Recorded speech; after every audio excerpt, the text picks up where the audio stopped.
বর্তমান food blogging নিয়ে কিছু বলো।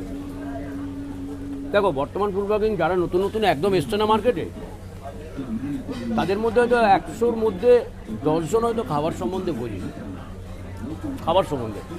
এখন ইচ্ছে হচ্ছে তাদের একটা ভাইরাল হওয়ার একটা প্রতিযোগিতা চলছে, ভাইরাল হওয়ার প্রতিযোগিতা চলছে। না, তুমি কি মনে করো এখন মারপিট বা ঝগড়া জাতি এগুলো ছাড়া কি এখন ভাইরাল হচ্ছে না কোনো ভিডিও? না না, আমি তো ওটাই বলছি, আমি তো ভাইরাল হওয়ার একটা প্রতিযোগিতা চলছে, যে আমি এইভাবে করব, এইভাবে আমি ভাইরাল হব, মানুষ আমাকে চিনবে। আদৌ কি সেটা কি ভাইরাল বলা হয় না বলা যায়?